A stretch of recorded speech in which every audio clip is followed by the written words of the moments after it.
Este podcast é produzido pelo Correio Brasiliense. E de repente esse moço começa a usar a internet para divulgar essas ideias. Ele produziu conteúdo de uma forma diferente. Pois é, orgânica. Exatamente.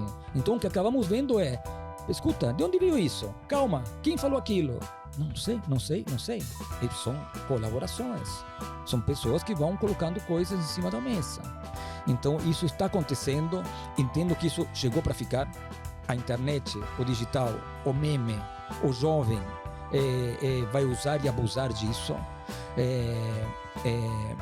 a partir de agora. E respondendo a tua pergunta, sim, veremos muito disso nas próximas eleições aqui no Brasil, do ano que vem.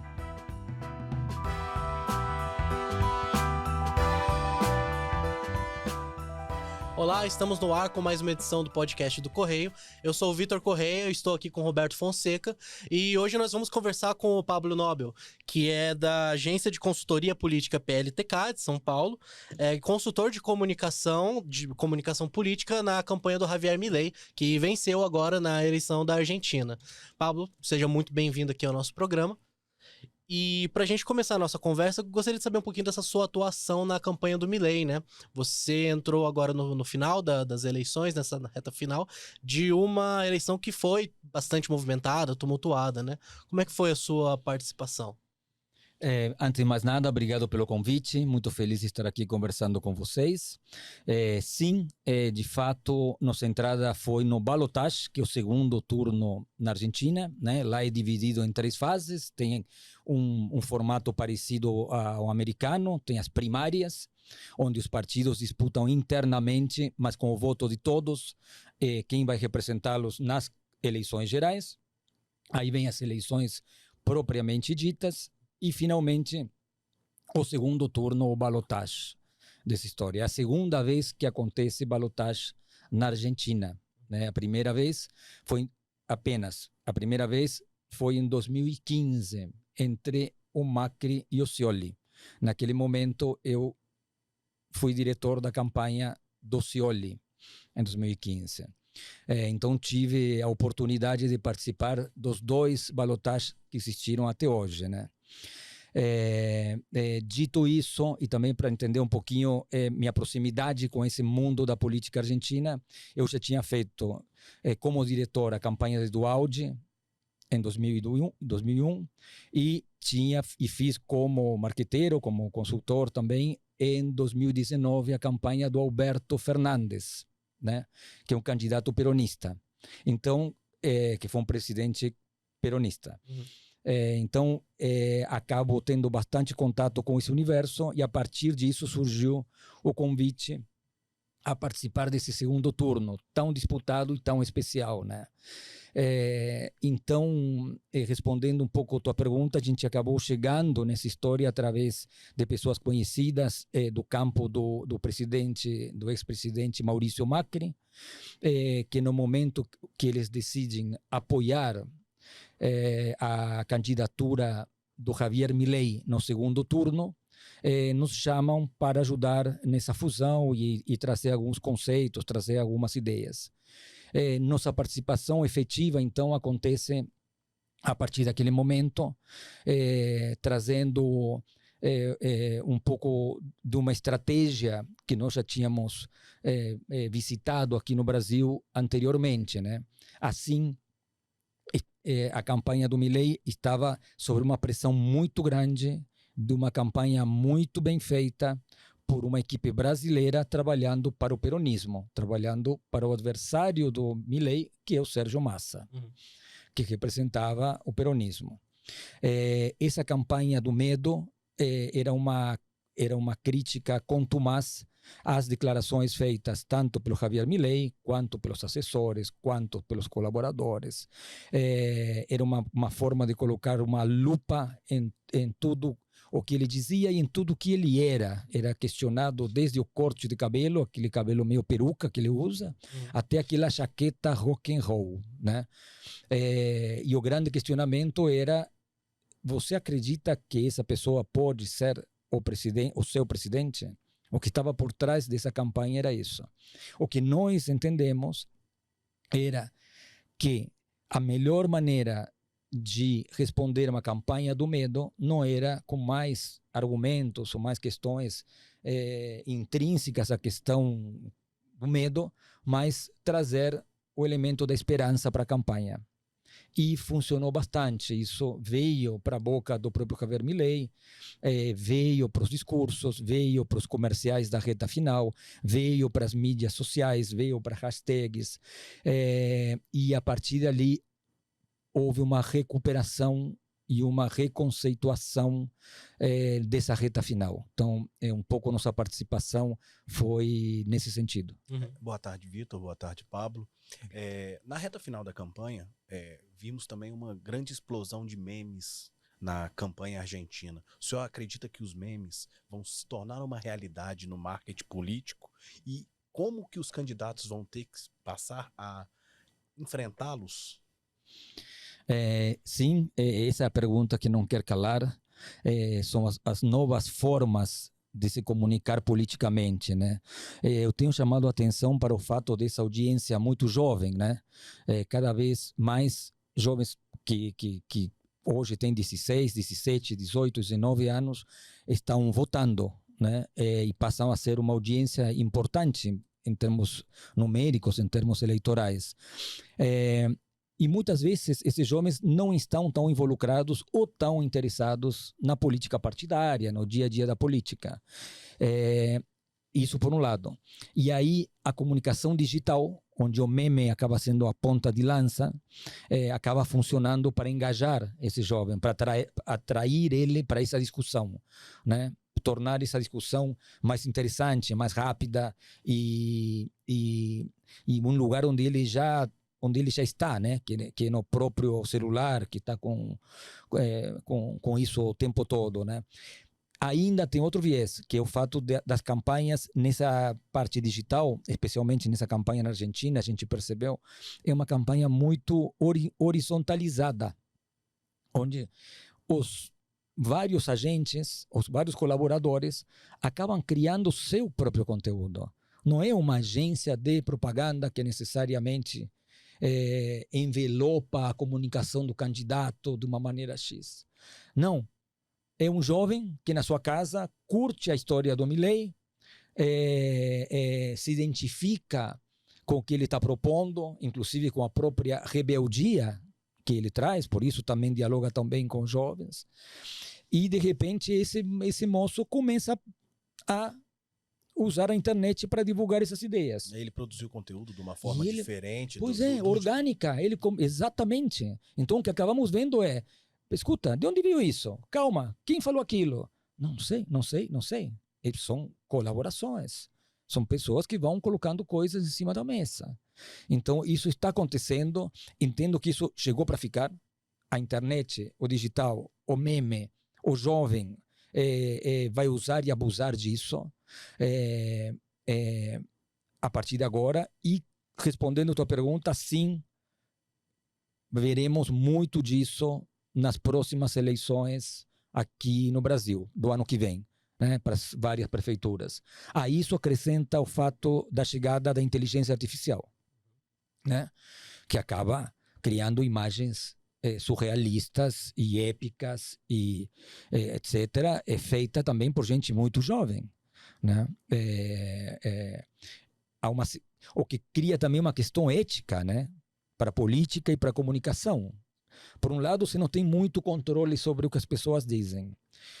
Pelo outro lado, é entender o que é relato, o que é real, né? E dentro disso ainda, o que é fake news. Digamos, uma terceira questão ética que se impõe quando a comunicação é feita dessa forma, né? Então, o senhor avalia que o monitoramento vai passar a ser muito mais importante. Por exemplo, as agências vão ter que ter um cuidado maior com o que está sendo mostrado sobre o candidato e como isso vai ser feito para responder, para um posicionamento. Eu acho que então não é mais planejar a campanha, é responder ao que está acontecendo nas redes sociais? Perfeito, exatamente. É um mix disso. Sim. Por um lado, você olhar o que está acontecendo e, por outro lado, ter uma monitoração externa que comece a dar sentido, entendendo se é fake news, se é apenas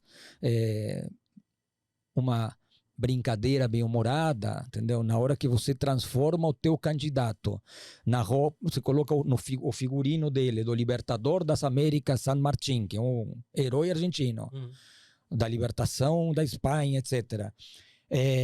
O que é isso? Como que se define isso? Né? Quando colocarem um candidato aqui no Brasil, às margens do rio, declarando a liberdade com a roupa do Dom Pedro. O que vira isso? Entendeu? Quando isso viralizado, o que isso quer dizer? Tudo isso é nossa matéria-prima e vamos ter que estudar e entender como isso vai ser usado, quais são os limites disso. Estamos vivendo um momento muito disruptivo e muito interessante, né? De como utilizar essas novas tecnologias e de como isso vai mexer, finalmente, com o que a gente mais trabalha, que é a cabeça do eleitor. Né? Como que o eleitor vai se relacionar com isso? Na Argentina foi muito forte. E é algo que exige uma resposta muito rápida, né, da campanha. Muito. Porque pode ser tanto usado para atacar, né, o candidato, para apoiar o candidato, e é uma coisa instantânea que às vezes viraliza. Exato. Da noite pro dia, você acorda e já aparece lá aquela página de memes que já muda a estratégia que vocês precisam ter. Perfeito. Vocês estão vendo, né? Eu tenho muito menos respostas para dar para vocês do que novas perguntas, né? O que está acontecendo é exatamente isso. É um momento de pensar juntos, de entender para onde a coisa vai, e para nós que gostamos disso, que nossa matéria-prima é a comunicação política, é muito interessante, né? Essa quebra de paradigma, né? De como conversar, de como dizer e como trabalhar simbolicamente com essas ferramentas, né? O que elas vão trazer de novo e o que elas vão representar, tanto pela sua segmentação, tanto quanto pela sua capilaridade, né? Brutal, hoje pelas redes e pelo interesse das pessoas nisso, né? Então, tentando concluir em uma frase, o game mudou. Ô, Pablo, o senhor esteve lá nos últimos dias, né, na reta final da campanha, estava no bunker no dia da vitória. Sim. Queria que o senhor falasse um pouco como o senhor viu os dois discursos e a mudança agora de discurso. Ele deixa de ser candidato e ele é um presidente eleito. Perfeito. O que muda no marketing político? Muda muito. Muda muito. O nosso trabalho leva o candidato até um certo ponto, né? Até o momento da eleição, né? Esse é o trabalho da comunicação política, das consultorias, dos marqueteiros, dos times que se envolvem em tudo isso, né? E obviamente, por ser um game, por ser um jogo onde você tem um adversário, muitas vezes os ânimos ficam exacerbados, a retórica fica mais agressiva, as pessoas acabam extrapolando alguns limites, né? Na vontade de mostrar a diferença, na vontade de marcar fronteiras para o eleitor, né? Em um segundo momento, na hora que a eleição finaliza e começa a fase de começar a pensar no governo, as coisas mudam de figura, né? O peso da governabilidade se faz presente, né? Então é normal que ali a agressividade da retórica desinflame, vá para um lugar de mais calma e comece a necessidade de criar pontes para governar, né? Fato. Isso não é um fato que vai acontecer com Javier Milei, etc. Nós temos visto isso em campanhas no Brasil e no resto do mundo, né? Me parece que é um processo natural de retomada. No caso específico do discurso no dia da vitória, né, essa semana, já percebemos uma moderação no discurso, né?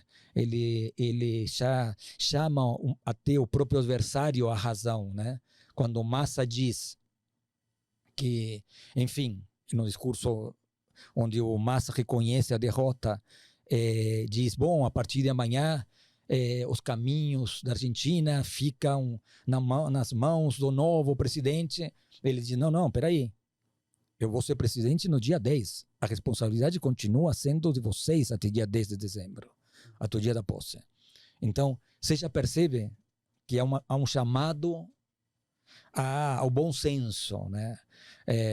Isso por um lado.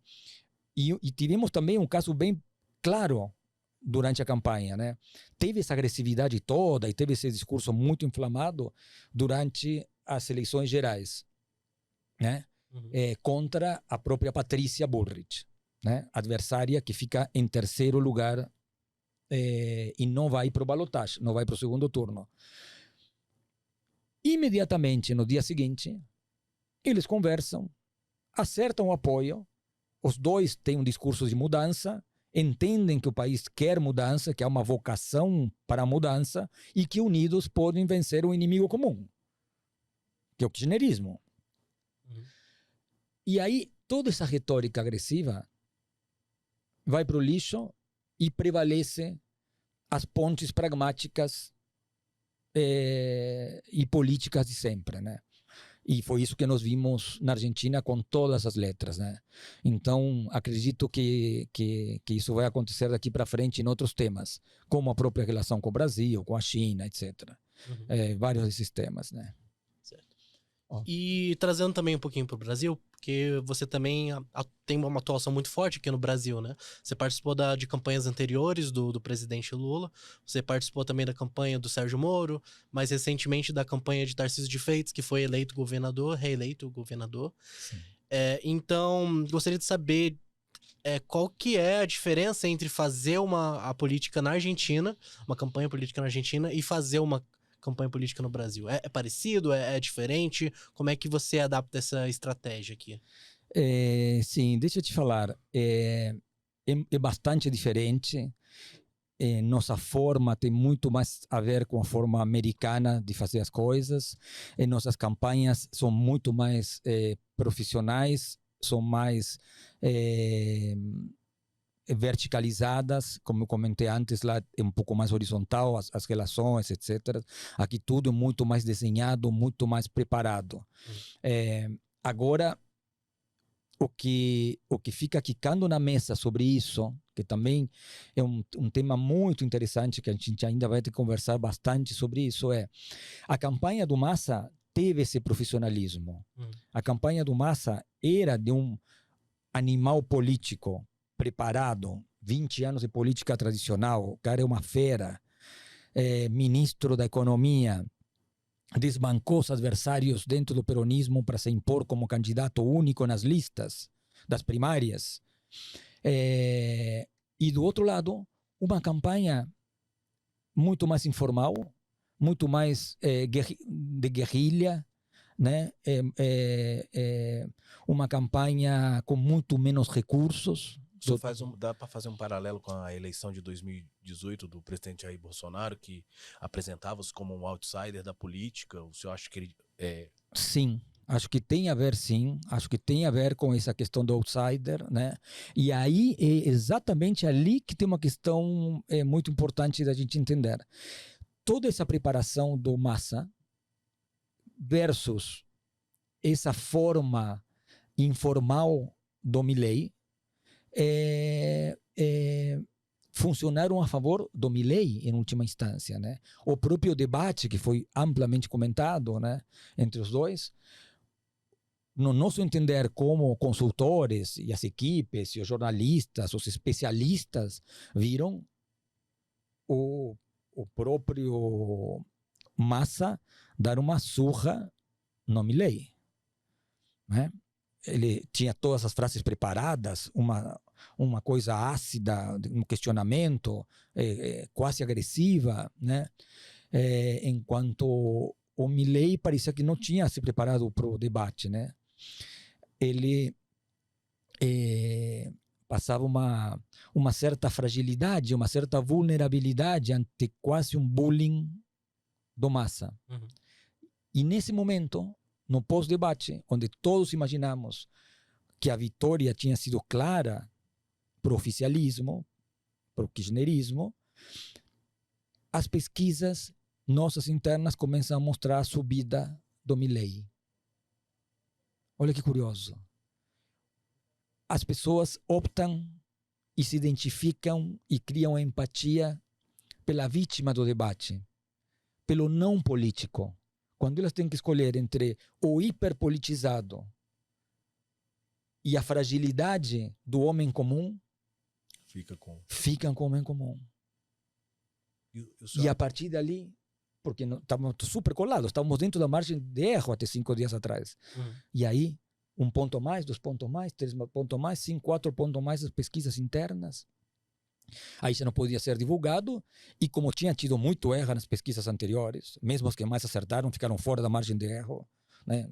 A que mais acertou errou por 5 pontos, então todos olhávamos para isso com muito cuidado, com muito escepticismo, né? Porque até que na reta final começou a acertar bastante. E de repente, quando começa a abrir os números, etc., a coisa se confirma. Então, esse seria a terceira coisa muito importante que a gente vai ter que entender dentro da comunicação política. O que as pessoas querem, né? O que as pessoas procuram, com que as pessoas se identificam, que não é a propaganda perfeita, impecável, mas é a autenticidade. Se fica uma palavra, se fica uma aprendizagem do que a gente viveu nos últimos meses na Argentina, é que o eleitor opta pela autenticidade versus a preparação, o coach, o profissionalismo. Então, o senhor acha que o antagonismo vai ser cada vez mais presente na política? A contra B, C contra D, e, por exemplo, o centro fica, então, numa posição muito mais complicada? Lembra que sempre a questão política é pendular. Quando as coisas andam historicamente muito para um lado, a resposta histórica acaba levando um pouco para outro, né? Então, acho que as coisas têm um tempo para acontecer. Vivemos um momento extremamente polarizado, fato. Mas será que nas próximas eleições é a polarização que vai dar as cartas? Por exemplo, será que o eleitor vai estar preso à questão da polarização? Ou será que o eleitor vai estar mais preocupado com a verdade? Né? Quando eu falo autenticidade, também é verdade. O discurso menos preparado, mas mais crível. Né? Quando você analisa o que aconteceu com as mídias sociais no mundo, os jovens deixam de acreditar violentamente na propaganda formal, na publicidade formal, e começam a consumir TikToks da vida. Né? O que isso nos faz pensar? Para onde isso nos leva como reflexão? Né? Para esse lugar onde há um desgaste de uma época, né? E a vontade de uma realidade pela outra. Então, vamos ver para onde a coisa vai. É difícil hoje saber quais serão as variáveis que vão prevalecer. Esse é um momento, sim, concordo contigo, é um momento onde o enfrentamento, em princípio, tende a ser muito acalorado. Boa. E, bom, no Brasil, pelo menos, a gente ainda vê bastante essa questão da política institucional, né?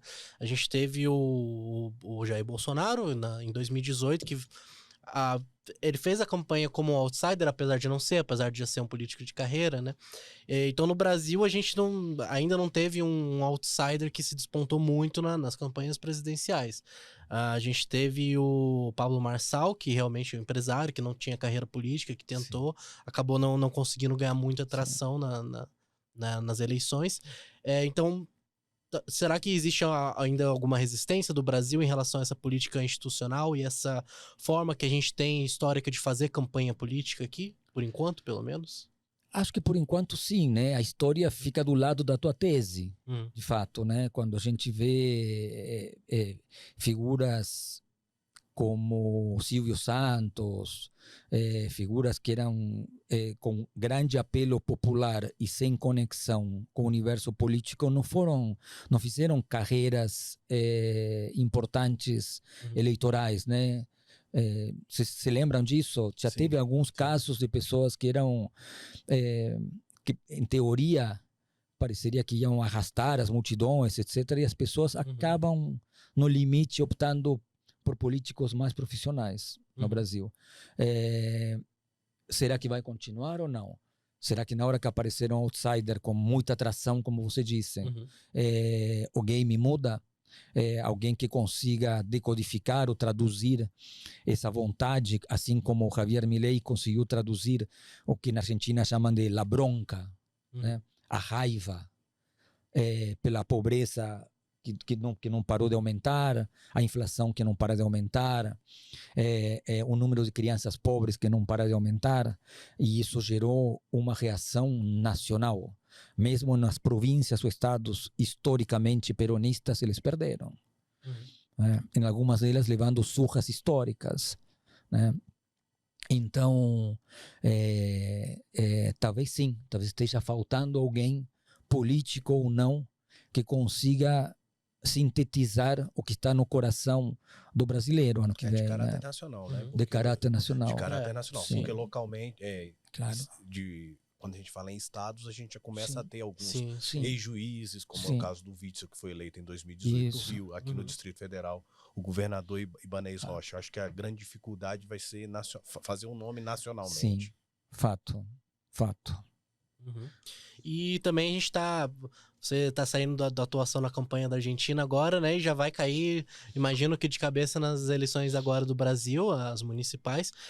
Qual que é a sua expectativa para essa disputa, né? Depois de, enfim, a gente vem de uma eleição presidencial assim bastante complicada, bastante polarizada, e já temos movimentações muito intensas dos partidos políticos para tentar conseguir o maior número possível de prefeituras e conseguir o maior apoio possível nessas eleições de agora.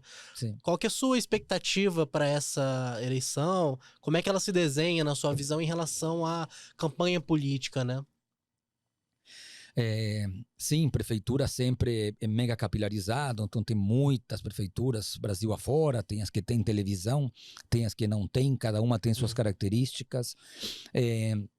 A nossa agência, a PLTK, espera participar desse jogo em algumas delas, né? Nossa ideia é conseguir ser consultores e participar ativamente em algumas poucas campanhas, e estamos super entusiasmados com a nossa volta.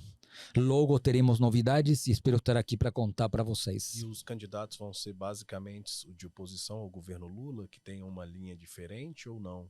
O senhor conversa com todas as matizes políticas? Conversamos com todos, de fato conversamos com todos.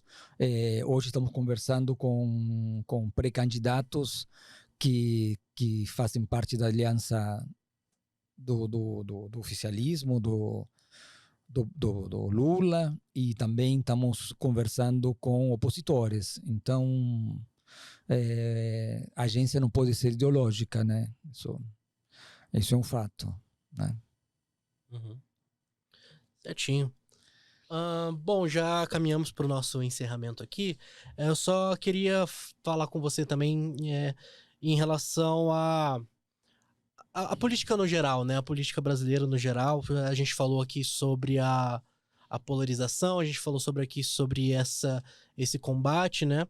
E então eu queria saber, assim, em relação a perspectiva para o futuro da política, né? Será que a gente ainda e saindo um pouquinho da campanha, mas falando de política, será que a gente realmente consegue sair para uma coisa um pouco mais técnica no futuro, ou a gente ainda está com um ânimo muito acirrado, que nem a gente vê inclusive em outros lugares do mundo, né? Sim, vou falar menos de política e mais de comunicação política, que é minha área específica, né? Na PLTK, a gente acredita muito nessa história de comunicação permanente, né? O que nós tentamos comunicar para os nossos clientes, e que vem da escola Obama, né? Que vem dessa escola de que uma campanha começa no dia seguinte que termina uma eleição, é a necessidade desse processo, não necessariamente eleitoral, mas de comunicação com a sua audiência, de se posicionar sobre os temas principais, construir uma audiência de diálogo. Ainda sentimos, sim, que existe muito imediatismo nos candidatos, nos partidos, que enxergam o momento eleitoral 90 dias antes, 100 dias antes, 120 dias antes da eleição, o que é muito pouco, né? A gente, o tempo todo, tenta criar a cultura de que o melhor momento para fazer campanha é quando você não está fazendo campanha, né? O eleitor não é bobo. O eleitor sabe quando está querendo vender alguma coisa, quando você quer o voto dele, né? Então, o que você tem que ter é pontes com essa audiência, interesses em comum, para quando chega a época eleitoral, essas pontes já estarem construídas. Até porque o período de campanha curtíssimo. foi reduzido para 45 dias. Pois é, pois é, se a pessoa se distrai, se viajou para outra cidade, já perdeu a tua comunicação. É fato, né? O processo eleitoral é curto. Então, é muito importante os candidatos entenderem que se trata de um processo. Que quanto antes começarem, melhor vão se comunicar, né? A analogia que a gente usa é de casamento. Né? Você não sai com a pessoa o primeiro dia e pede em casamento. Isso que metade dos políticos fazem na eleição. A pessoa nem te conhece e você fala, vota em mim. Votar em você por quê? Não te conheço. Não. Primeiro você conhece a pessoa, você vai andar de mãos dadas, vai dar o primeiro beijo. E um dia, na hora de pedir em casamento, os dois já sabem, né, que vai acontecer o pedido. Com o político deveria acontecer igual. Tem que construir essa relação para quando chegue o momento de pedir o voto, ou não precisa nem ser pedido, né, que o voto seja o resultado natural dessa construção de relacionamento. É isso que a PLTK e que meu time e meus sócios fazemos todos os dias. Esse é o nosso negócio, essa cultura que nós queremos criar, respondendo a tua pergunta. Perfeito. Bom, Pablo, já precisamos encerrar aqui o podcast. Agradeço muito a sua presença, obrigado pela conversa. Agradeço, Roberto, também pela ajuda aqui na bancada. E aos espectadores, espero que vocês voltem mais vezes para assistir o nosso podcast. Muito obrigado. Obrigado a todos, grande abraço.